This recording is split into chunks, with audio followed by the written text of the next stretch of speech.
In today's video, I'm going to teach you how to sync GeForce Now with Steam. To get started, open GeForce Now on your device and launch the app normally. Once it opens, sign in to your NVIDIA account if you are not already logged in. Make sure you are using the correct account you want connected to your game library, since this is the account GeForce Now will use to check your supported games. After you are signed in, go to the Settings area by clicking the gear icon.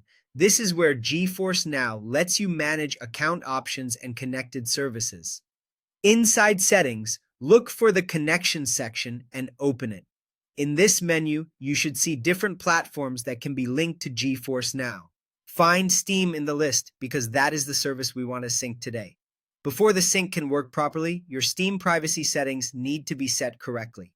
This is important because GeForce Now needs permission to view your game details in order to detect which games from your Steam library are supported on the platform. Now switch over to Steam. Go to your profile, then click Edit Profile. From there, open Privacy Settings. In this section, update the required options so that My Profile is set to Public and Game Details is also set to Public.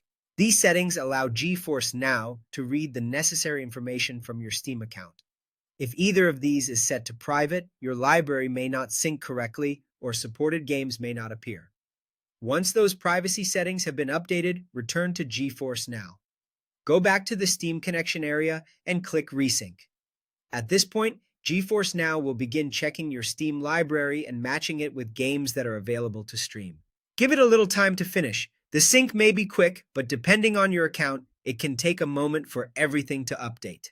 After the syncing process is complete, open My Library in GeForce Now. This is where your available games will be displayed. If everything was set up correctly, your supported Steam games should appear automatically in the library.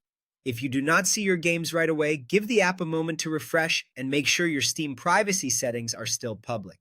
Once that is done, your GeForce Now and Steam accounts should be successfully connected and you will be ready to access your supported games more easily.